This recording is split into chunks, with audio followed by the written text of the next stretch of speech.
Bismillahirrahmanirrahim. Assalamualaikum warahmatullahi wabarakatuh. Alhamdulillah wassalatu wassalamu ala nabiyina amma ba'du. Teman-teman, jumpa lagi kita dalam sesi belajar nahwu.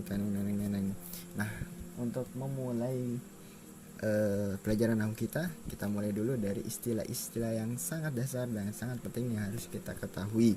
Yang pertama di sini ada yang disebut dengan al-harfu al-hijai. Ya. Nah,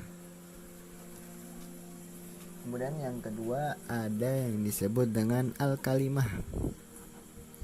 Nah, kemudian yang ketiga ada yang disebut dengan al-kalam, atau bisa kita sebut juga al-jumlah,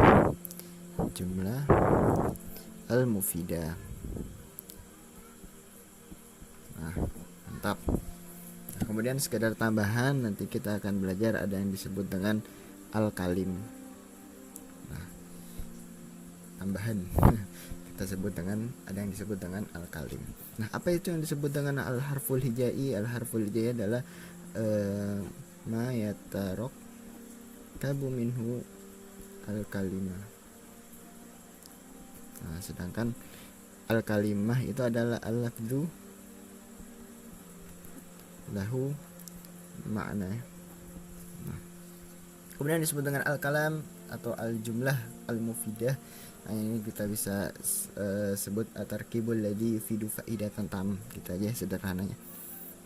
Atau kalau di kitab al-jurumiyah bisa di al-kalamu huwa lafdzul murakkabul mufidu bil wat'i, tapi itu lebih riweuh kayaknya. Kita yang pakai yang sederhana aja.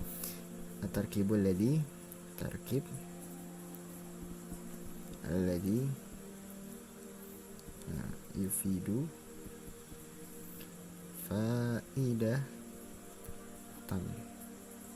faidatan tamatan. Nah, tetap.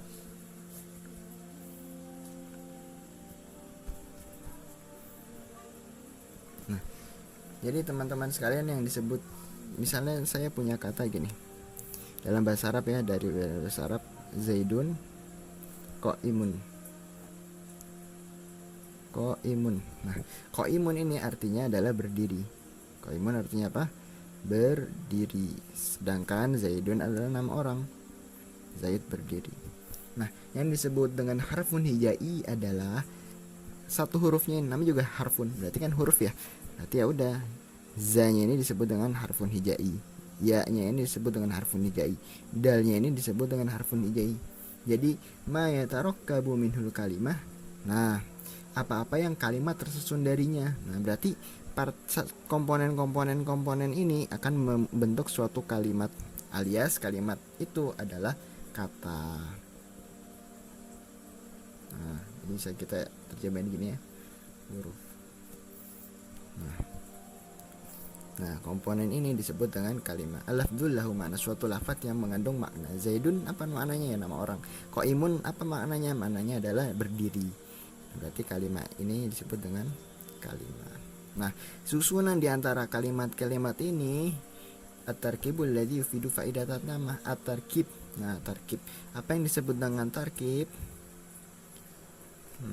Ma tatarakkaba min kalimataini au aktsar. Nah, apa yang disusun dari dua kalimat atau lebih ya, dua atau lebih. Nah, itu yang disebut dengan al-kalam atau jumlah mufidah.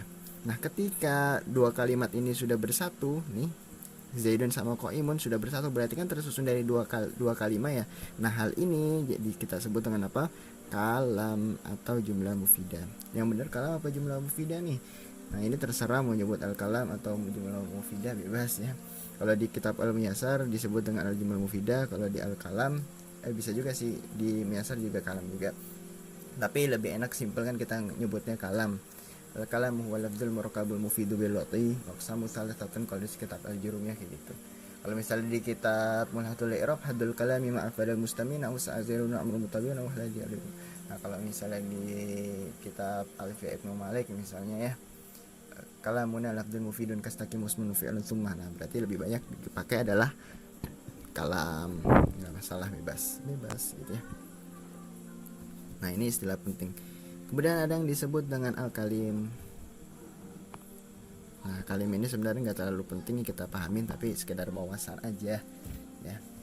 Taruh belum, kalamnya belum selesai. Al-kalam ini selain dia harus tersusun, maka dia juga alladzi fidu faidah tamah, yaitu bermanfaat, alias memberikan, mengandung informasi, mengandung sesuatu yang bukan nggak harus selalu kabar, tapi minimal ketika orang itu mengucapkan paham maksudnya seperti apa, paham dari tujuan perkataan tersebut. Seperti Zaidun qa'iman, oh Zaid berdiri ya. Tapi kalau ketika kita katakan itu mungkin kita bisa katakan mungkin ini lebih dari 3 kalimat tapi nggak paham maksudnya apa, maka tidak bisa kita sebut dia jumlah mufidah atau kalam, paham ya? Atau seandainya kita ngomong seperti gini, in koma zaidun, apa in koma zaidun artinya? Jika Zaidun berdiri, jika Zaid berdiri. Nah Zaid berdiri, kalau Zaid berdiri itu ya kenapa gitu kan, belum jelas, nggak jelas ini. In koma Zaidun, kalau Zaid berdiri kenapa? Ini memang udah lebih dari 2 kalimat ini sama ini, tapi jelas gak sih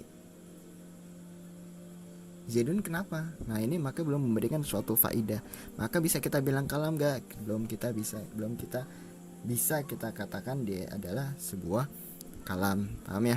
Nah terus dia disebut apa? Nah dia disebut dengan al-kalim, kalamuna lafzun mufidun kastaqim wasmun wa fi'lun thumma harfunil kalim. Nah dia disebut dengan al-kalim, yaitu syarat kalim apa? Dia itu tersusun minimal dari 3. Nah 3 mau berfaidah, mufid, mau dia mufid au ghairu mufid, berfaidah atau enggak faidah, nah maka kita katakan dia itu kalim, bukan kalam. Paham sampai sini? Nah ini adalah istilah-istilah penting dalam ilmu nahwu yang harus kita pahami sebelum kita masuk. Oke.